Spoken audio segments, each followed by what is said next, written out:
ఏది అయినా ట్రై చెయ్యి ఆచి చికెన్ మసాలా. ఆచి చికెన్ మసాలా. నమస్తే. ఈరోజు చర్చించడానికి చాలా అంశాలు ఉన్నాయి. ఒకదాని తర్వాత ఒకటి చర్చించాలని అనుకుంటున్నాం. అందులో మొట్టమొదటిగా తాజాగా ఏదైతే పొగాకు రైతులకు మద్దతు ధర లభించట్లేదు, నష్టపోతున్నారని చెప్పేసి మాజీ ముఖ్యమంత్రి జగన్మోహన్ రెడ్డి గారి పర్యటన. ఇక దాని తర్వాత నిన్న ఏదైతే విజయవాడలో ఈ దీక్షా శిబిరాలు డిఎస్సికి సంబంధించి అవకతవకలు జరిగినాయని చెప్పేసి, సో విజయవాడ సెంట్రల్ ఎమ్మెల్యే బోండావమ్మ అక్కడ కొంచెం హల్చల్ చేశాడు అని చెప్పేసి అది.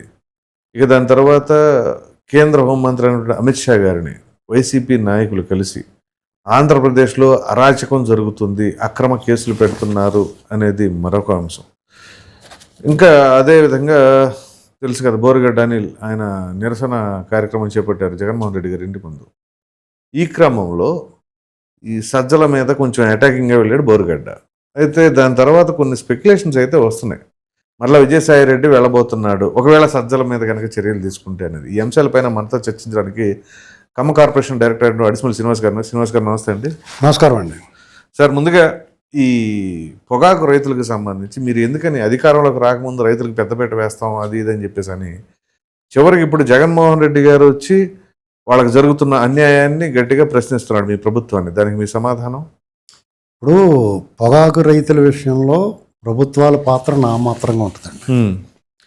టొబాకో బోర్డు దాని మీద శ్రద్ధ పెట్టాలి, రైతుల్ని ఎడ్యుకేట్ చేయాలి, వాళ్ళు పంట విస్తీర్ణం ఎంత ఉండాలి, డిమాండ్ ఎంత ఉంటుంది, సప్లై ఎంత ఉండాలి అనేటువంటి దాని మీద రైతుల్ని ఎప్పటికప్పుడు అవేర్ చేయాలి. రైట్.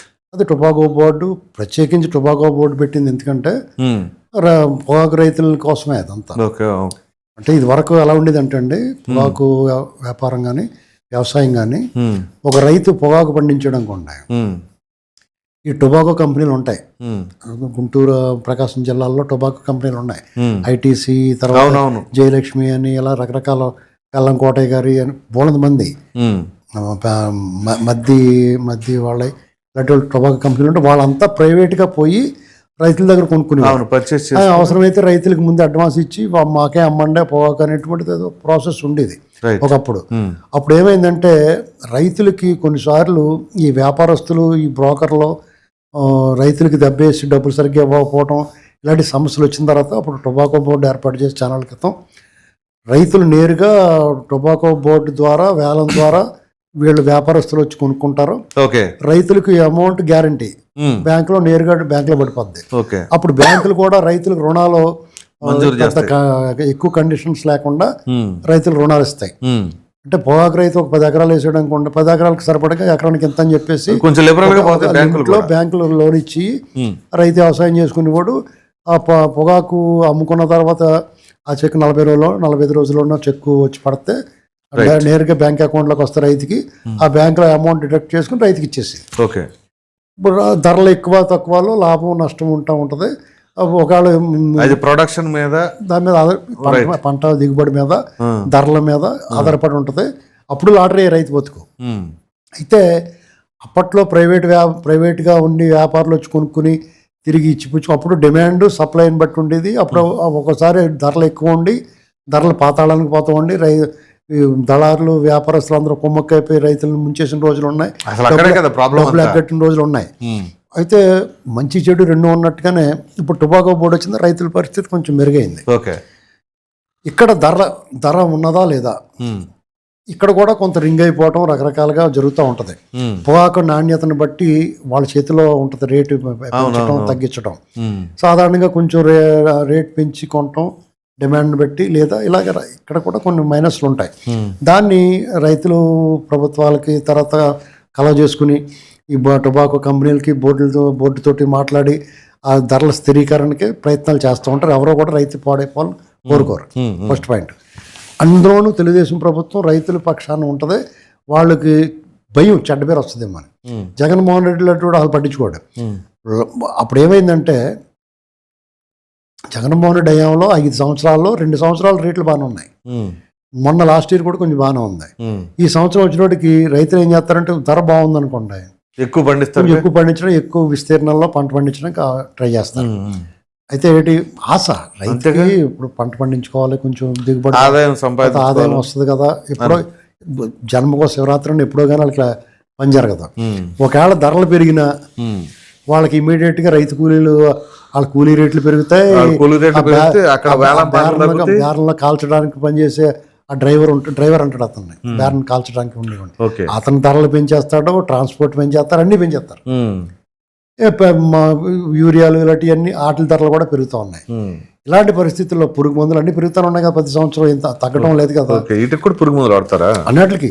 ఓకే, మీకు పొగాకు ధర పెరగడం తగ్గడం ఉంటుంది, కానీ రైతు కూలీల రేట్లు కానీ లేకపోతే ఈ ఎరువులు ధరలు కానీ పురుగు మందుల ధరలు కానీ తగ్గడం ఉండదు, పెరగడమే అంతే. ఈ బాధల్లో ఉండి ఏదో నానా పోట్లు పడి ఏదో పండించి జాతర చేస్తాడు. అది కూడా దిగుబడి బాగా రావాలి. దిగుబడి బాగా వచ్చిన తర్వాత మళ్ళీ ధర ఉండాలి. ఇన్ని టాస్క్లు, ఇన్ని అనుకూలిస్తే వాతావరణం అనుకూలించి పంట బాగా పండాలి. బాగా దిగుబడి వచ్చిన తర్వాత దాన్ని ప్రాసెసింగ్లో జాగ్రత్తగా కాల్చాలి. అది అయిపోయిన తర్వాత జాగ్రత్తగా యాలంపా కేంద్రానికి చేర్చాలి. క్వాలిటీ అక్కడ ధర బాగుండాలి, క్వాలిటీ బాగా రావాలి. ఇన్ని సమస్యలు దాటుకుని వెళ్తాడు. అక్కడ ధర లేదనుకోండి ఉషూరుమనిపోతాడు. ఇలాంటి పరిస్థితుల్లో ప్రభుత్వాలు ప్రతిపక్షాలు డెఫినెట్గా రైతు పట్ల అవేర్నెస్ చూపించడం తప్పుగా, జగన్మోహన్ రెడ్డి వాళ్ళ గురించి ఆలోచించడం, అక్కడికి వెళ్ళి వాళ్ళని కోసం నిలబడటం తప్పు కాదు. అయితే అతను చేసిన పని ఏంటి, రైతుల్ని పరామర్శ పేరుతోటి ఈ గ్యాంగ్ అందరిని వేసుకెళ్ళి ఆ బేళ్ళు తొక్కేసి వాళ్ళకి ఏం మేలు చేసినట్టు అతను ఆత్మపరిశీలన చేసుకోవాలి కదా. మనం ఎందుకు వెళ్ళాం, ఏం మాట్లాడాం, సీఎం నువ్వు ఇప్పుడు ఏం గిల్లుకున్నా కానీ నువ్వు సీఎం అవ్వవు 3 ఏళ్ళ దాకానే. ఇప్పుడు నువ్వు ప్రతిపక్ష పాత్రలో ఉన్న అసెంబ్లీ కూడా పోవట్లేదు కనీసం అక్కడ మాట్లాడటానికి. సరే ఫీల్డ్లోకి వచ్చు, ఆ రైతుల గురించి నువ్వు అడ్రస్ చేస్తే వాళ్ళకైనా ప్రభుత్వం కొంచెం ముందుకు వస్తాము. ప్రభుత్వం ఆల్రెడీ ముందుకు వచ్చింది, నువ్వేం చేస్తున్నావు, ఆల్రెడీ ప్రభుత్వం చర్యలు తీసుకున్న తర్వాత నువ్వు వెళ్తున్నావు అక్కడికి. లేదు ఆయన వెళ్తున్నాడు కాబట్టి చర్యలు తీసుకున్నారు అంటున్నాడు ఆయన. సహజంగానే అంటారండి ప్రతిపక్షాల వాళ్ళు, ఇతను చెప్పకపోయినా వాళ్ళు చేస్తారు. మామిడికాయల విషయంలో ఉన్నా ఏదిలో ఉన్నా వాళ్ళు చేస్తారు. సరే నువ్వు ప్రతిపక్ష నేతగా ఇంట్లో ఖాళీగా కూర్చుని ఏం చేస్తావు, నువ్వు వచ్చావు పనిలో పనిగా నువ్వు బల ప్రదర్శన చేయాలనుకున్నావు. బల ప్రదర్శన చేయాలంటే నువ్వు మామూలుగానే వారానికి 10 రోజులకు మీటింగ్ పెట్టు, ఎవడొద్దన్నాడు, అదే చేస్తున్నారు ఇప్పుడు. అలా చేయకుండా వచ్చి నువ్వు వాళ్ళ విధ్వంసం కదా. ఇప్పుడు అక్కడికి వచ్చి ఆ రైతులకి నువ్వేం మేలు చేసావు, పైగా ఆ పక్కన హోటల్ పెట్టుకున్నా ఆ హోటల్ అమ్మాయి అది కూడా ధ్వంసం చేశారు.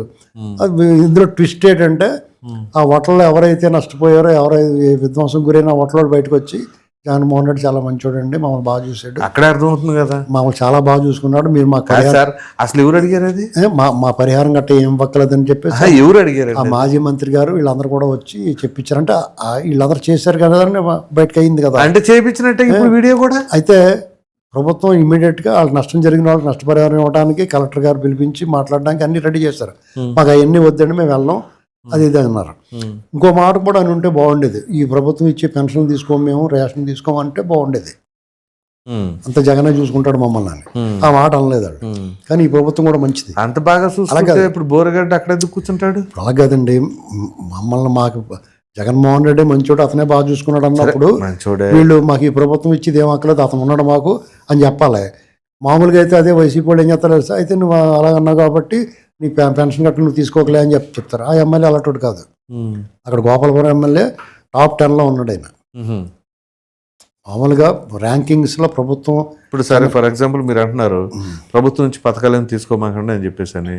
సరే ప్రభుత్వం కూడా మరి మాకు ఇచ్చే సదుపాయాలకు ఏవి కూడా మీరు డబ్బులు అడగమాకండి అంటే, కరెంట్ బిల్లు కానీ వీటికి కానీ మీరు డబ్బులు అడగమాకండి. కరెంట్ బిల్లు నువ్వు వాడుకోపోతే అడగరు, వాడుకోపోతే కదా సార్ ఏదైనా కానీ నువ్వు వాడుకున్న దానికే కదా అడుగుతున్నారు వాళ్ళు. అవును, నువ్వు కరెంట్ సర్వీస్ లేకపోతే నీకు డబ్బులు ఎందుకు అడుగుతారు, సబ్సిడీలు ఉంటాయి కదా, ఏదైనా సరే ఫ్రీగా ఎందుకు వస్తుంది, సబ్సిడీ ఎందుకు ఇవ్వాలి, ఇస్తున్నారు కదా అని ఎందుకు ఇవ్వాలి, ఏది ఫ్రీగా ఎందుకు వస్తుందండి, కానీ ఫ్రీగా ఇస్తున్నారు కదా ఇప్పుడు ప్రభుత్వం. కరెక్టే, అవన్నీ కూడా వద్దని చెప్పాలా.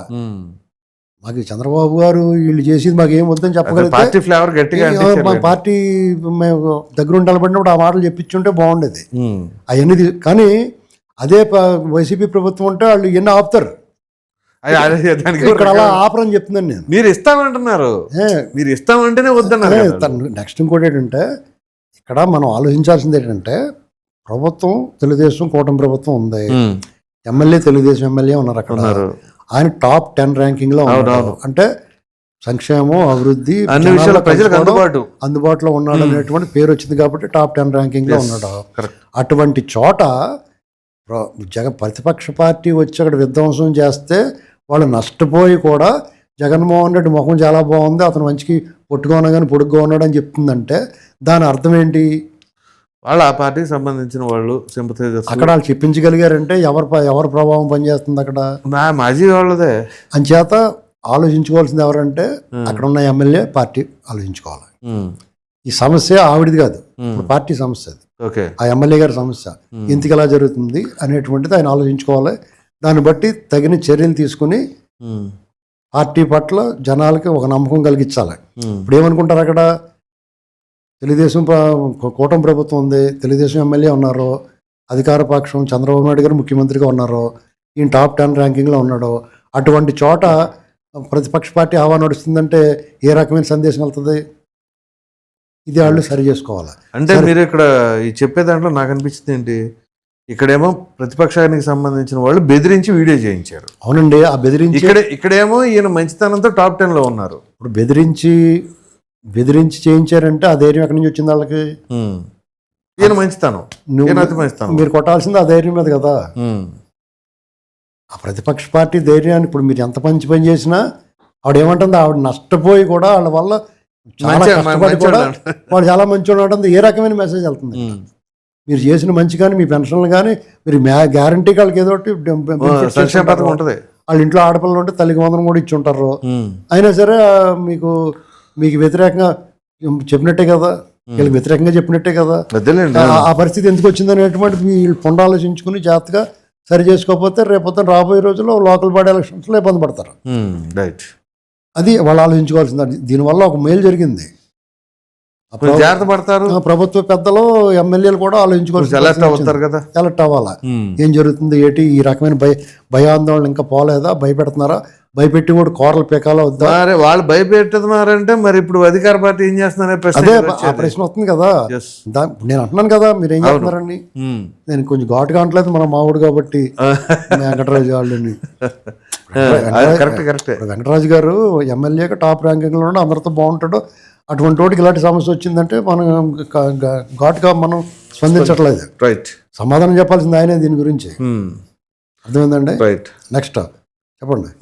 ఇక దాని తర్వాత అంశం ఏదైతే అమిత్ షా గారి దగ్గరికి వెళ్ళి మాకు ఇక్కడ అరాచకం జరుగుతుంది, మా మీద అక్రమ కేసులు పెడుతున్నారు అని చెప్పేసి ప్రతిపక్ష పార్టీకి సంబంధించిన నాయకులు వెళ్ళి ఆయన దగ్గర విన్నవించుకుంటున్నారు. ఎందుకంటే మీరు అట్లా అక్రమ కేసులు పెడుతున్నారు మీకు ఇప్పుడు కాదండి, ఇక్కడ అసలు కేసులే పెడతలేదని కదా మనం కోవాలి. ఇప్పుడు ప్రభుత్వం ఏర్పడిన 2 నెలలకే అతను ఢిల్లీ పారిపోయి లబోదీపో మా అక్రమ కేసులు పెట్టేస్తున్నారు బాబు అని ఏడ్చుకుని వచ్చాడు.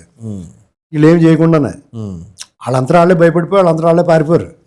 తర్వాత మళ్ళీ వీళ్ళు ఏం చేయట్లేదు, వీళ్ళు మామూలుగా పనులు చేసుకున్నారు తప్ప వీళ్ళు జోలికి పోలా. ఎవరి జోలికి వెళ్ళారండి? బొమ్మడి కరుణాకర్ రెడ్డి నేనే చేశారా? రోజా నోటుకొచ్చిన మాట్లాడింది నేనే చేశారా? చంద్రశేఖర్ రెడ్డి నేనే చేశారా?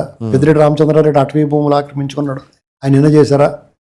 బుగ్గన రాజేంద్రనాథ్ రెడ్డి పైపులు దొంగిలించి వెళ్ళిపోడు, ఆయన నేనే చేశారా? ఇప్పుడు మల్లాది విష్ణు ఆయన నేనే చేశారా? వెల్లంపల్లి శ్రీనివాస్ నోటుకొచ్చినట్టు మాట్లాడాడు, అతను అరాచకాలు ప్రతి ఓల్డ్ లిస్టులోనే అరాచకాలు ఉన్నాయి. ఇలా పేరు నాని, జోగి రమేష్ వీళ్ళందరినీ ఏమైనా చేశారు. వీళ్ళు వాళ్ళంతటా వాళ్ళు అరెస్ట్ అయ్యి వాళ్ళు తప్పులు చేశారు. కేసులు వేరు మీకు వాళ్ళు వీళ్ళు చేయటానికి ఒక్కొక్కరి మీద 100 కేసులు ఉన్నాయి. వీళ్ళు ప్రభుత్వం అధికారంలో రాగానే చేయడానికి ఒక్కొక్కరి మీద ప్రతి ఒక్కరి మీద ఆరోపణలు ఉన్నాయి, నేరాలు చేశారు వాళ్ళు. మరి ఎందుకు అదే మరి అనేది వాళ్ళు అసలు దీన్ని పట్టించుకోకుండా ఉన్నందుకే వీళ్ళు అరుచుకుంటా పోయారు కదా. ఇప్పుడు వీళ్ళు పట్టించుకున్నది దేని పట్టించుకున్నారు? సిదిరాప్పలరాజు చూడండి ఎగ్జాంపుల్గా, అతను హిట్ అండ్ రన్ కేసు కింద మార్చాడు, యాక్సిడెంట్ కేసుని బుక్ అయ్యాడు. తమిళనాడు సీతారాము అతను ఏం చేసాడు, చచ్చిపోయిన వాళ్ళు పేర్లు పెట్టేసి పెద్ద చీటింగ్ కేసు అది. ఏమంటే జోగి రమేష్ ఏమో కల్తీ మద్యం, తర్వాత ఇప్పుడు కుటుంబ కలహాలు. అది వీళ్ళు ఏమైనా పురమాయించారా?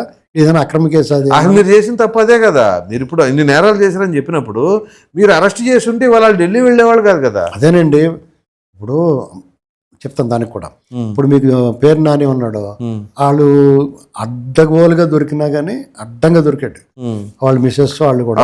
చంద్రబాబు నాయుడు గారు ఆడవాళ్ళు ఏమీ చేయొద్దు అన్నాడు అని చెప్పి ఆయన నోటితో ఆయనే చెప్పాడు. అదే ప్యాచ్ నోటితో నోటికి వచ్చినట్టు మాట్లాడుతూ ఉన్నాడు. అవునండి. అవును. బొలమనేని వంశీ అతను మాట్లాడిన మాటలకి అతను మట్టి దొంగిలించిన దాని మీద కేసు లేకుండా ఎవరన్నా కిడ్నాప్ చేస్తే అందులో దొరికాడు. ఎవరైనా సరే మీరు చూడండి, జోగి రమేష్ దొరికి, లేకపోతే జగన్మోహన్ రెడ్డి ముడుపుల కేసులు వీళ్ళందరూ జైల్లో పోయారు. చెవిరెడ్డి భాస్కర్ రెడ్డి ముడుపుల కేసులే కదా వెళ్ళాడు. అవును. వీళ్ళేం అక్రమంగా ఇప్పుడు నాని మీద హత్యా ప్రయత్నం కేసు గట్ట ఏమీ వెళ్ళలేదు కదా. ఎలక్షన్ ముందు జరిగిన వాటి మీద ఎవరి మీద అలాగే వెళ్తే వీళ్ళు 300 మంది జైల్లో ఉంటారు.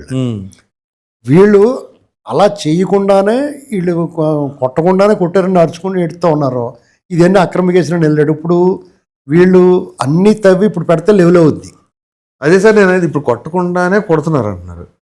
కొట్టినా కొట్టారని చెబుతారు. అందుకని కొట్టేసి లెవెల్ చేసుకోమని మనం చెప్తా ఉన్నాం. దీనికి మందు ఏంటంటే వాళ్ళు ఎలా వ్యవహరిస్తున్నారో అసలు వాళ్ళ జోలికి పోకుండానే వీళ్ళ పనులు చేసుకుంటుంటేనే వీళ్ళే కవ్వించి కొట్టించుకోవడానికి చూస్తున్నారు. అది స్పష్టంగా అర్థమవుతుంది. వాళ్ళు కొట్టించుకోవడానికి చూస్తే మనం కొడతామా, మనం ఎప్పుడు కొట్టాలో అప్పుడే కొడతాం అన్నట్టుగా వాళ్ళు ఉన్నారేమో అనుకుంటున్నాను నేను. అదొకటి.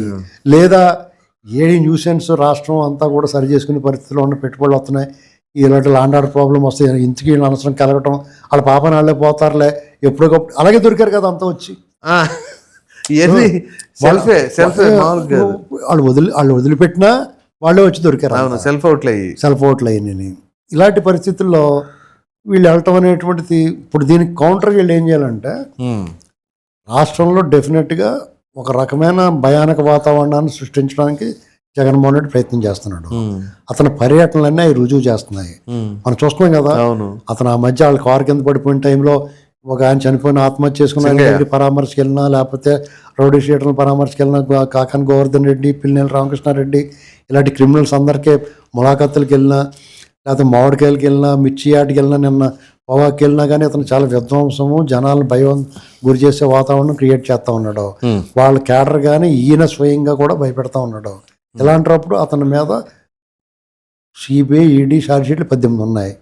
అతను 16 నెలలు జైల్లోకి వెళ్ళి వచ్చాడు. కండిషన్ బెయిల్ మీద బయట తిరుగుతున్నాడు అతను. ఇటువంటి కండిషన్ మీద బెయిల్ మీద బయట తిరిగి అతను ప్రభుత్వంలో ఉన్నాడో, ప్రతిపక్ష నేతగా ఉన్నాడో, తర్వాత మళ్ళీ ప్రతిపక్ష పార్టీ నేతగా ఉన్నాడో, ఈ క్రమంలో అనేక ఉల్లంఘనలు చేశాడు అతను బెయిల్కి సంబంధించి. దాంట్లో కండిషన్లో సాక్షులు ప్రలోభ పెట్టకూడదు, ఏ రకమైన నేరారోపణలు నిందారోపణలు చేయకూడదు, ఇలాంటి అన్ని కండిషన్స్ అన్నట్లు అన్ని ఉల్లంఘించాడు అతను. ఇప్పుడు తెలుగుదేశం పార్టీ కానీ రాష్ట్రంలో సమాజ హితం కోరే వాళ్ళు ఎవరన్నా కానీ ఎన్జిటి కేసులు వేస్తున్నారు చూసారా. ఇలాంటి వాళ్ళందరూ కూడా ఈ బెడద గురించి కూడా మాట్లాడాలి కదా. ఇదిగో బాబు ఇతను ఎలా వదిలేసారు గొలుసులు ఇప్పేసి, ఇతను ఎలాగొచ్చి రాష్ట్రంలో అరాచకం సృష్టిస్తున్నాడు, మనం ఏదో బాగుపడదామని చూస్తున్నాం, అతనికి అవకాశం ఇచ్చాం, అతను ఇంకా చెడగొట్టేశాడు, ఇప్పుడు ఏదో బాగుపడదామని చూస్తున్నప్పుడు కూడా మళ్ళీ చెడగొడతామని చూస్తున్నాడు, ఇతను మీరు అదుపు చేయాలి, ఇతను లోపల పెట్టండి బాబు, ఆ కేసులు అవి ఈ ఉల్లంఘనలు అవి చూసి మీరు పరిశీలించండి అని చెప్పేసి ఎందుకు సుప్రీంకోర్టుకి కూటమి ప్రభుత్వం ఉన్న పార్టీలు కానీ కార్యకర్తలు కానీ నేను ట్రై చేస్తున్నా, ఆ ప్రయత్నం నేను చేస్తున్నా, మిగతా వాళ్ళు కూడా ఆ ప్రయత్నం చేయమని అడుగుతున్నాను నేను. సుప్రీంకోర్టు న్యాయమూర్తుల దగ్గరికి వెళ్ళి అయ్యా బాబు ఈ నెల వదిలేశారు మీరు అని చెప్పి అడగండి, వాళ్ళు ఏ నిర్ణయం తీసుకుంటారో చూడండి.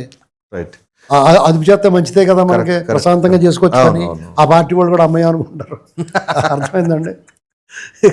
దాని తర్వాత మీరు ఆ డిఎస్సిలో అవకతవకలు చేశారట, దానికి తగినట్టుగా వాళ్ళేమో నేను నిరసన కార్యక్రమాలు చేసుకుంటే వాటిని కూడా చేసుకుని ఎవరో మీరు అక్కడికి వెళ్ళి ఆ టెంట్లు గింట్లు పీకేసి గోలగోలు చేస్తారంటే. ఎప్పుడు డిఎస్సి అండి? 2024లో వేసారు. మీకు వేసారు, వాళ్ళు ఆల్రెడీ ఉద్యోగం చేసుకుని సంవత్సరం అయిపోయింది చేసుకుంటున్నారు. మీకు కోర్టులు కూడా వెళ్ళారు వీళ్ళు. అవును. న్యాయస్థానాలు ఏం చెప్పినాడు, మీకు బుద్ధి ఉందా మీకు అసలు అన్న? అసలు దాని బాధితులు ఎవరున్నారో వచ్చారా మీకు? గోడ కూర్చేయించింది, అక్షంతలు వేసింది, చెవాట్లు పెట్టింది, చెప్పు తీసి కొట్టింది ఒక రకంగా చెప్పాలంటే. అయినా సరే బుద్ధి లేదు వీళ్ళకి. ఇక్కడ దానికి సంబంధించిన ఈడ లేవనెత్తిన ప్రతి ప్రశ్నకి సంబంధిత అధికారులు ఐఏఎస్లు అందరూ బయటకు వచ్చి క్లియర్గా అందరి సమస్యలకి చాలా స్పష్టమైన సమాధానం ఇచ్చారు. అయినా సరే వీళ్ళు చెవిటోడి ముందు శంఖం ఊదినట్టుగా చెవుల్లో దూది పెట్టేసుకుని వీళ్ళు ఇప్పుడు నోరు మూసుకూరుకున్నారు. అదే పంజారగట్ల నిజంగా కనుక అన్యాయం జరిగితే ఎందుకు ఊరుకుంటారండి? అభ్యర్థులే వేస్తారు కదా, అభ్యర్థులే బయటకు వస్తారు కదా. అదొకటి. తర్వాత వాళ్ళు నెక్స్ట్ డిఎస్సి ప్రిపేర్ అవుతున్నారు. వాళ్ళని ఎందుకు డిస్టర్బ్ చేయటం? ఇప్పుడు మళ్ళీ ఆల్రెడీ డిఎస్సి రెడీ అయిపోతున్నారు, దానికి ప్రిపేర్ అవుతున్నారు. ఇది వీళ్ళేమైనా ఢిల్లీలో కాక్రోచ్లు అది ఉద్యమం జరిగింది కదా, అది చూసినట్టు ఏదో పని జరిగేలా ఉందనుకుని మొదలెట్టారు. నేను పెద్ద కాక్రోచ్లు అన్నాడు కదా జగన్మోహన్ రెడ్డి. వీళ్ళు కాక్రోచ్లు కాదండి, ముతర తేళ్లు. మండ్రగబ్బలు అంటారు కదా, మండ్రగబ్బ అంటే తెలుసు మీకు? తెలుసు తెలుసు. తేలు ముదిరి ముదిరి ముదిరి మండ్రగబ్బ అయిపోద్ది. అంటే దాని విషం పూర్తి స్థాయిలో ప్రమాదకరం అన్నమాట. తేలు కరిస్తే మనిషి చనిపోవడం, కానీ మండ్రగబ్బ కరిస్తే చనిపోతాడు. అంటే విషం పవర్ఫుల్ అయిపోద్ది అన్నమాట. అదేంటంటే బాగా మీసాలు వచ్చేస్తాయి అట్లా తేలికి. ఆ తేలికి మీసాలు కూడా వచ్చేస్తాయి పుల్లిగానే. ఇంతంత అయిపోయి ఉంటే మండ్రగబ్బలు అంటారు అట్లని. చాలా పవర్ఫుల్ అన్నమాట. ఇలాంటి పరిస్థితి వీళ్ళందరూ అలాంటి వాళ్ళు, తేళ్ళేటోళ్ళు, మండ్రగబ్బలు వీళ్ళు. జంజీ కాక్రోచ్లు కాదు వీళ్ళు, మండ్రగబ్బలు ప్రమాదకరమైన జీవులు అన్నమాట. వీళ్ళ పైగా నిరసన శిబిరాల్లో కూర్చున్న వాళ్ళు చూడండి, ఇంత మోకాలు వేసుకుని ఎంతంత ఉన్నారు. వాళ్ళందరూ ముద్ర మోకాలు అన్ని కాదు. మన టెట్ రాసి డిఎస్సి రెడీ అవుతున్నారు. మన నెక్స్ట్ డిఎస్సి వాళ్ళంతా ముద్ర బ్యాచ్ అండి. వాళ్ళంతా వీళ్ళంతా కూర్చుని అక్కడ విజయవాడలో పర్మిషన్ లేని చోట చేస్తే కరెక్ట్గా వాళ్ళకి మంచి ట్రీట్మెంట్ ఇచ్చాడు బోండా అమ్మగారు వెళ్ళి. అదే పోలీసులు చూసుకుంటారు కదా, ఎమ్మెల్యే గారు ఎందుకు వెళ్ళారు? అవునండి, పోలీసులు చూసుకోవాలి. పోలీసులు చూసుకున్నప్పుడు ఎవరు చూసుకోవాలి? పోలీసులు ఎందుకు కాదండి, చంద్రబాబు నాయుడు గారు ప్రభుత్వంలో చట్టాన్ని తన పని తను చేసుకోమని చెప్తాడు. అక్కడ చట్టం పోలీసులు అనుమతి లేకుండా శిబిరం నిర్వహిస్తా రాష్ట్ర ముఖ్యమంత్రిని, కేబినెట్ లో మంత్రి నారా లోకేష్ గారిని ఇష్టమైనట్టు మాట్లాడుతున్నప్పుడు దాన్ని ఎవరు అరికట్టాలి? పోలీసులు అరికట్టాలి. మరి పోలీసులు అరికట్టినప్పుడు ఎవరు? పోలీసులు ఎందుకు అరికట్టట్లేదు? అది కదా, అదేనండి, పోలీసులు అరికట్టాలి. వాళ్ళు అరికట్టినప్పుడు ఎవరు తీసుకోవాలి? ఎవరు దాన్ని బాధ్యత తీసుకోవాలి? అక్కడ లోకల్ ఎమ్మెల్యే కదా, ప్రజాప్రతినిధి కదా. అట్లా తీసుకుంటారు సార్ లోకల్ ఎమ్మెల్యే బాధ్యుడు కదా. అతని నియోజకవర్గంలో ఒక రకమైన అన్రెస్ట్ అలజడి క్రియేట్ చేస్తున్నప్పుడు పోలీసులు తన పని తాను చేయనప్పుడు ప్రజాప్రతినిధిగా ఆయన బాధ్యత కదా. ముందు పోలీసులు ఎందుకు చర్యలు తీసుకోవాలి? పోలీసులు మరి దాని ప్రభుత్వం పోలీసుల మీద చర్యలు తీసుకుంటారు, ప్రభుత్వం తీసుకోవాలి. వాళ్ళకి అనుమతి లేకుండా నిర్వహించిన వాళ్ళనే అదుపు చేయనందుకు పోలీసుల మీద కూడా చర్య తీసుకోవాలి ఇమీడియట్ గా. అలాగే వాళ్ళు చర్య తీసుకున్నందుకు ఎమ్మెల్యే గారు బాధ్యత వహించాడు. అక్కడ రెండు రకాలు, ఒకటి ప్రజాప్రతినిధిగా నియోజకవర్గం బాధ్యుడిగా, ఎమ్మెల్యేగా ఆయన బాధ్యత ప్రకారం ఇక్కడ అనుమతి లేకుండా మీరు అన్రెస్ట్ క్రియేట్ చేయడం కుదరదు. రెండు, పార్టీ వ్యక్తిగా ఆ పార్టీకి సంబంధించి రాష్ట్ర ముఖ్యమంత్రిని, కేబినెట్ మంత్రి, ఒకటి ప్రభుత్వంలో ఉన్న వాళ్ళు, రెండు వాళ్ళ పార్టీ మనుషులు. వాళ్ళు నోటికి వచ్చినట్టు మాట్లాడితే ఎందుకు ఊరుకుంటాడు? ఆయన చేసింది 100% కరెక్ట్. ఆయన వచ్చాడు, పోలీసులు శిబిరాన్ని ధ్వంసం చేయాలి, వాళ్ళు చేయకపోతే వీళ్ళు చేశారు. శృతి మించిపోయిన తర్వాత ఏం చేస్తారండి? చట్టాన్ని చేతిలో తీసుకోవడం కదా, దాన్ని అదుపు చేయడం అంటారు దాన్ని. వాళ్ళని కొట్టాడే తిట్టాడా? వాళ్ళని ఏమన్నా ఇప్పుడు మీరు లెగనాయ మర్యాదగా అన్నారు, వినకపోతే ఏం చేస్తారు? నువ్వు చెప్తావు మాట, 2 సార్లు చెప్తావు, 3 సార్లు చెప్తావు, వినకపోతే ఏం చేస్తావు?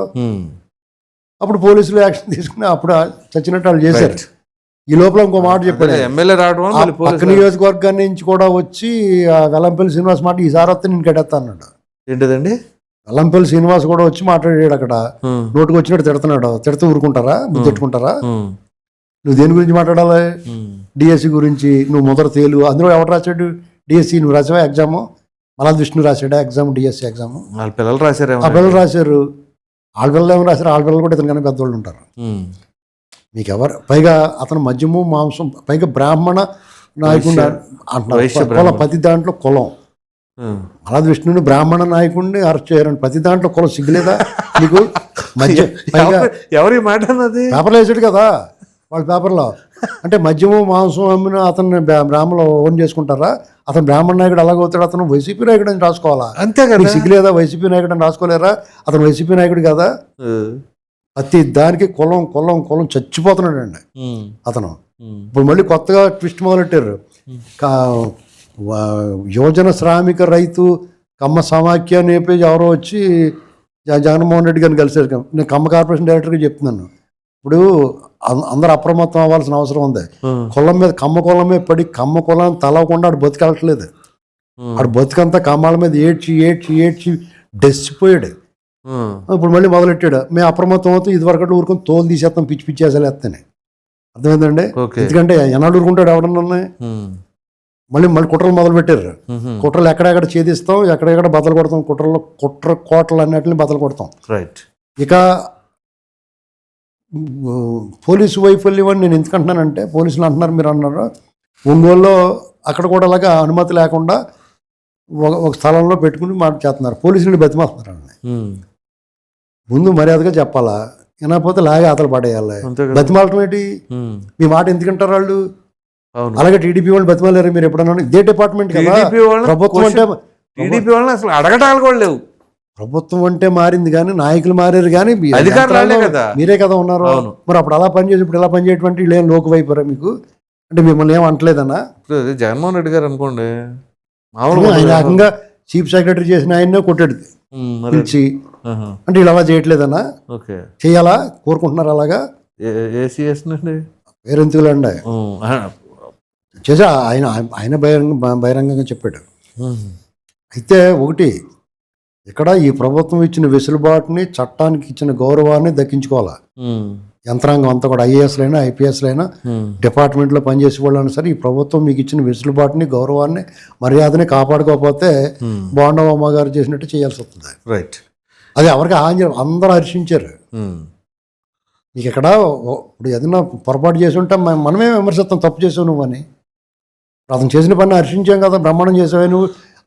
ఈయనలాగా మిగతా 175 నియోజకవర్గాల్లో స్పందిస్తే అసలు రోడ్డు మీద ఎందుకు వస్తారు వాళ్ళు?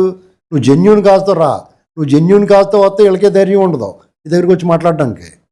వీళ్ళు నువ్వు బయటకు వచ్చి పోరాడాల్సిన తప్పులే చేయట్లేదు వీళ్ళు. రైట్. ఏం తప్పు చేశారు వీళ్ళు? నువ్వు బయటకు వచ్చి పోరాడాల్సిన తప్పులు వీళ్ళు ఏం చేశారు? ఉండాలి కదా, లేదు కదా అక్కడ. అది ఇప్పుడు అలాంటి తప్పు చేస్తే ఆడదాకా ఎందుకంటే మనమే విమర్శిస్తాం కదా. తెలుగుదేశం పార్టీ కానీ ఇప్పుడు కూటమిలో ఉన్న వాళ్ళు ఎలాంటి కార్యకర్తలు ఉన్నారంటే వాళ్ళకి మనమే విమర్శించేస్తాం. తేడా వస్తే వాళ్ళ దాకా అవకాశం ఎందుకు ఇస్తాం మేము? రైట్. ఇక దాని తర్వాత మరో కీలకమైన అంశం ఏంటి, మళ్ళీ విజయసాయి రెడ్డి జగన్మోహన్ రెడ్డి గారి దగ్గరికి వస్తారు అని చెప్పేసి నిన్న నుంచి ఊదర కొడతా ఉండారు. సో అంటే ఇక ఇప్పుడు సజ్జల రామకృష్ణారెడ్డి అంటే ఆయన ఉండగా ఈయన రాడు, అందు గురించి ఆయన వెళ్ళిపోతే ఈయన వస్తాడు, మధ్యలో బోరగడ్డ అనిల్ ఉన్నాడు, ఆయన తీసేయాలంటాడు. సరే, ఇదంతా అలా ఉంచితే ఇక్కడ కీలకమైన ప్రశ్న ఏంటంటేనండి, విజయసాయి రెడ్డి ఒకసారి ప్రెస్ మీట్లో మాట అన్నాడు, టీడీపీ జనసేన కలిసి ఉన్నంత కాలం నువ్వు గెలవలేవు, వాళ్ళని విడదీసే యొక్క వ్యూహాలు మీ దగ్గర లేవు, నా దగ్గర ఉన్నాయి అనే తరహాలో చెప్పాడు. అదే ఇండైరెక్ట్గా చెప్పాడు. సో ఇప్పుడు అది ఎంతవరకు సాధ్యాలు ఉన్నాయంటారు మీకు? ఆ విషయంలో అలాంటి నక్క తెలివితేటలు అతని దగ్గర ఎక్కువే ఉన్నాయి. కొంతవరకు మరి 2014 నుంచి 19 వరకు అదే పని చేసాడు కదా అతను. ఇప్పుడు విజయసాయి రెడ్డి అనేటువంటి వ్యక్తిని ఎవరు నమ్మినా నమ్మకం, నేను మాత్రం నమ్మనండి. అతను నేను రాజకీయాలు మానేశాను, నేను స్వచ్ఛంగా ఉన్నాను, నాకు ఎవరితో సంబంధం లేదు అని చెప్పేసి రాజకేశ్వరరెడ్డి వాళ్ళ మీద అంతా కూడా ఇతనే చేశాడు అని చెప్పినప్పుడే ఇతను నకిలీ మనిషి అని అర్థమైంది. రాజకీయం అది రాజకీయం. రాజకేశ్వరరెడ్డి ఆవిడండి, ఆడవాడండి, ఆడి పేరు తెలియదు కదా అతని పేరు. రాజకేశ్వరరెడ్డి అనేటువంటి ఒక టూల్, ఒక పాత్రధారి, అంతే సూత్రధారి జగన్మోహన్ రెడ్డి ఉండగా కర్త కర్మ క్రియ రాజకేశ్వరరెడ్డి అని ఎలా చెప్తాడు ఇతను? ఎవరి కోసం చేశాడు అతను? రాజకేశ్వరరెడ్డి ఆయన ఇంట్లో పెట్టుకెళ్ళాడా? ఎవరి కోసం చేశాడు? ఎవరి ప్రభుత్వంలో ఎవరు ముఖ్యమంత్రిగా ఉండగా చేశాడు? అది అతను ఇండివిజువల్ గా చేసే అంత స్కోప్ అయితే ఉండదు. ఛాన్స్ ఎవడిస్తాడు అతనికి? జగన్మోహన్ రెడ్డి అసలు ఇస్తాడా? ఇంకోటి చేయడానికి ఛాన్స్ ఇస్తాడా? అప్పుడే అతను నకిలీ బుద్ధి బయటపడింది. అందుకని ఎవరు నమ్మలేదు అతను, అందుకని ఎవరు ఏ పార్టీలో జారలేదు, జారనివ్వలేదు. అతను అలా మారింది ఎందుకంటే వాళ్ళ అల్లుడిని బయట తీసుకురావడం, కేవీ రావు పోర్ట్ కార్పొరేషన్లో కొంత అప్రూవల్ గా మారి వీళ్ళందరినీ బుక్ చేసిన వివరాలు మా సమాచారం ఇచ్చింది అతనే. ఏంటంటే మీరు ఎంతవరకు చేయండి, మా వాడిని వదిలేండి అన్నట్టుగా ఏదో చెప్పుకున్నాడు. అయినా సరే ఈడీ ఎప్పుడైతే మళ్ళీ విజయసాయి రెడ్డి దగ్గరికి జగన్మోహన్ రెడ్డి దగ్గరికి వెళ్ళిందో మళ్ళా విషంగా అక్కడ మొదలెట్టాడు. ఇప్పుడు మళ్ళీ అతను బీజేపీలో చేరదాం అనుకున్నాడు, కుదరలేదు. ఇప్పుడు మళ్ళీ జగన్ రెడ్డి చేరాలంటే సజ్జల రామకృష్ణారెడ్డి అడ్డం. సజ్జల రామకృష్ణారెడ్డి పోతే జాయిన్ అయిపోతాడు వెళ్ళిపోయి. మొహమాటం ఉంది అతనికి. ఆయన వెళ్తాడా? ఇప్పుడు అతను వ్యవసాయం చేస్తాడు, చేసాడా? ఛానల్ పెడతాడు, పెట్టాడా? రాజకీయాలు మానేసాడా? మాట్లాడుతూ మానేసాడా? చేత వాళ్ళు కుక్కదోక వంకరలాగా వాళ్ళ బుద్ధి అలాంటిదండి, వక్ర బుద్ధి. వాళ్ళు నడిచే దారి అడ్డదారి, వాళ్ళు ఆడే గేమ్ ఫౌల్ గేమ్. ఎప్పుడు కూడా ఫెయిర్ గేమ్ కానీ, ఫెయిర్గా ఉండడం కానీ, స్వచ్ఛంగా ఉండడం కానీ వాళ్ళకి అలవాట్లేదు, ఉండరు. వాళ్ళు ఎప్పుడు కూడా దొంగతనాలకు అలవాటు పడ్డారు, అవినీతి సొమ్ముకి అలవాటు పడ్డారు. వాళ్ళు బతికేటంటే 2004 ముందు. 2024 20 ఏళ్లలో వాళ్ళు వేల కోట్ల పడగెత్తేసి వైజాగ్లో భూములు కొల్లగొట్టేసి వీళ్ళ దొబ్బి రాష్ట్రాన్ని దోచుకు తిన్న బందిపోడి దొంగలు వీళ్ళు. ఏమంటే వాళ్ళని నోరు మూసుకొని మేము తిన్నామయ్యా, నేను తింటామయ్యా అని చెప్పి ఇప్పుడు ఎలా చెప్తున్నారు? మీరు అన్ని తప్పులు చేసి అన్ని అబద్ధాలు మాట్లాడుతున్నారు కదా, అలాగే మాట్లాడండి ధైర్యంగానే. మీరు మాత్రం నిప్పులు ఎదటోళ్ళు ఇదని మాట్లాడతారు. చంద్రబాబు నాయుడు గారు వాళ్ళు ఉన్నారంటే రాష్ట్రానికి ఎంతో సేవ చేశారు. మీరేం సేవ చేశారు? మీరు దోపిడీ చేశారు. Right. అసలు మీ అవసరం లేదు రాష్ట్రానికి. మా కర్మగాలి కొంతమంది మీ సంకన అవుతున్నారు కాబట్టి మీకు పని జరిగింది. జనం కూడా తెలుసుకోవాలి. నువ్వు వాళ్ళు కొంతమంది వికృత మనస్తత్వం, విపరీత మనస్తత్వం ఉన్న వాళ్ళు ఉంటారు. వాళ్ళు తగ్గ నాయకుడు అతని మనస్తత్వం కూడా అలా ఉంటుంది. వాళ్ళు తగ్గట్టుగా వాళ్ళు వ్యవహరిస్తున్నారు. ఆ చొక్కాలు ఇప్పేసి ఎగరటం ఏంటండి అసలు నువ్వు యూత్ని ఎలా చేయాలి? జగనే భయపడిపోయాడు. అదే ప్రభుత్వంలో ఇప్పుడు యూత్ని ఎలా జన్జీని అసలు జన్జీని వీళ్ళు తయారు చేస్తున్నారు. వాళ్ళు ఉపాధి కల్పిస్తున్నారు, వాళ్ళు తయారు చేస్తున్నారు, వాళ్ళకి ఒక ప్లేస్మెంట్ రెడీ చేస్తున్నారు. నువ్వేం చేస్తున్నావు? వాళ్ళ చేత కత్తులు కటార్లు ఇచ్చి 6 నెలలని కొట్టిసేపు చంపేయండి, వాలంటీర్ ఉద్యోగం ఇచ్చి రొంకేవారాలు చేస్తున్నావు. నువ్వు పిల్లలు నువ్వు పాడు చేస్తున్నావు. పాడు చేసి ఇప్పుడు చాలామంది ఏం చేస్తారంటే అండి, తప్పిపోయిన పిల్లలు లేకపోతే అనాథాశ్రమాల నుంచి కొంతమందిని గ్యాదర్ చేస్తారు. కొన్ని మాఫియా ముఠాలు ఉంటాయి. Human trafficking, women trafficking, child trafficking చేసి వాళ్ళు ఏం చేస్తారంటే ఓ ముఠా ఉంటుంది. వాళ్ళ వెనకాల పెద్దవాళ్ళు అన్నదాంట్లో పోలీస్ డిపార్ట్మెంట్లో పెట్టుకుంటారు, అన్నదాంట్లతో ఉంటారు. వాళ్ళంతా వాళ్ళు చేసే పని ఏంటి? ఎవడొకడు దొరుకుతాడు, ఆకలితో ఉంటాడు, కుర్రోడు తప్పిపోతాడు, ఇంట్లోంచి పారిపోయి వచ్చేసో స్కూల్కి వెళ్ళటం భయవేసి వచ్చేసో పరీక్ష ఫెయిల్ అయ్యి వచ్చేసి ఏదో రకంగా బయటకు వచ్చేస్తారు. వాళ్ళకి కొన్నాళ్ళు బయటకు వచ్చిన తర్వాత వాళ్ళకి అర్థమవుతుంది పరిస్థితి. ఇంట్లో ఉంటే టైం కూడిపడతారు, పడుకుంటాడు, ఏదో పనిలో పోతాడు, అమ్మ బాబు ఇల్లు అన్నీ ఉంటాయి. ఇక్కడికి వచ్చినట్టుగా ఏమి ఉండదు. రోడ్డు మీద తినాలా, రోడ్డు మీద పడుకోవాలా, ఎక్కడో చోట తలదాచుకోవాలి. ఇలాంటి పరిస్థితుల్లో వాడికి ఎవడొకటి దగ్గర చేర్చి వాడికి టైంకి అన్నం పెట్టి వాడికి 10 రూపాయలు ఇచ్చి వాడికి దురలవాట్లు డ్రగ్స్, గంజాయి, సిగరెట్, మందు అన్నీ అలవాటు చేస్తారు. అన్నట్టుగా డబ్బులు పడేస్తారు. వాటికి తేలిగ్గా ఆకర్షితులు అవుతారు. వాళ్ళ కోసం ఏమైనా చేయడానికి సిద్ధంగా అవుతారు. వాళ్ళు ఏం నేరాలు చేసినా వీళ్ళు వెళ్ళి సరెండర్ అవుతూ ఉంటారు, వీళ్ళ చేత నేరాలు చేస్తూ ఉంటారు. అలాంటి వాళ్ళందరికీ నాయకుడు జగన్మోహన్ రెడ్డి. అలాంటి వాళ్ళందరినీ ఆకర్షించేది ఈ మాఫియా. జగన్మోహన్ రెడ్డి రాజకీయ పార్టీ కాదండి, మాఫియా. రైట్. ఈ ప్రజల్లో కొంతమందిని పిల్లల్ని పెడదారి పెట్టించి, పెద్దోళ్ళని పిల్లల్ని కూడా పెడదారి పెట్టించి వాళ్ళందరి మైండ్ పాడు చేసి వాళ్ళందరినీ ఒక యాంటీ సోషల్ ఎలిమెంట్స్ కింద తయారు చేస్తున్నాడు. వాళ్ళందరూ తయారు చేసి ఫ్యాక్టరీ అది. రైట్. గొడ్డల పార్టీ అంటేనే చంద్రబాబు గారు మంచి పేరు పెట్టాడు వాళ్ళు గొడ్డల పార్టీ అని. వాళ్ళంతా కూడా అదే తెలుగుదేశం పార్టీ ఉందనుకోండి, ఒక్క మాట ఎక్స్ట్రా మాట్లాడతాను కొంటాను మాకు ఎవరికైనా ఊరుకోరు, ఆయన ఇమ్మీడియట్గా చర్యలు తీసుకుంటారు. రైట్. వాళ్ళు కఠినమైన చర్యలు తీసుకుంటారు. వాళ్ళు అని చూడకుండా వాళ్ళ దగ్గర అలాగుందా? వాళ్ళు ఇష్టం చేస్తూ ఉంటారు. బోర్గడ్డ అని ఉన్నాడు, వాడుకున్నారు, ఓటుకు వచ్చినట్టు మాట్లాడి ఇవాళ మాకు సంబంధం లేదంటున్నారు. కూర్చున్నాడు ప్లాట్ఫామ్ మీద. అతను ఎవరి కోసం చేసాడు? అది ఎవరి కోసం తిట్టాడు? పవన్ కళ్యాణ్ గారిని, చంద్రబాబు నాయుడు గారిని. అప్పుడేమో రుచిగా ఉన్నాడు అతను. నేను అతను సపోర్ట్ చేస్తున్నాను కాదు, ఆ పరిస్థితి ఎవరు కల్పించారు? అతను. అలాంటి వాళ్ళు బయటకు వచ్చి చెప్తున్నప్పుడన్నా ఒకటే లెక్కండి, జగన్మోహన్ రెడ్డితో ఉంటే జైలుకి వెళ్ళాలి. నువ్వు అధికారి అయినా, ఏఎస్ అయినా, ఐపీఎస్ అయినా, మామూలు సాధారణ ఉద్యోగి అయినా, కార్యకర్త అయినా, విపరీత పోకడలు పోయినా, జగన్మోహన్ రెడ్డి ఎక్కువ అభిమానించినా అతని నేరాల్లో భాగస్వామి అయిపోతావు, నువ్వు జైలు పోతావు. రైట్. అదే చంద్రబాబు నాయుడు గారి మనుషులు లేకపోతే ఆయన పార్టీ కార్యకర్తలు, ఆయన అభిమానులు, ఆయన దగ్గర పనిచేసిన అధికారులు ఎవరిని జైలుకి వెళ్ళి చూపించండి ఒకటి. ఇది పరిస్థితి. అది స్పష్టంగా అర్థం చేసుకుని ఎవడన్నా సరే జగన్మోహన్ రెడ్డి ఇలాంటి వాడిని ఎలిమినేట్ చేయాలా. వాళ్ళ జోలికి వెళ్ళకూడదు, రాజకీయాల్లో ఉండకూడదు. అతని వ్యాపారం అతను చేసుకోవద్దు. అది కూడా అవకాశం కూడా జైల్లో పెట్టాలి. అతన్ని బయట తిరగకూడదు. Right sir, thank you.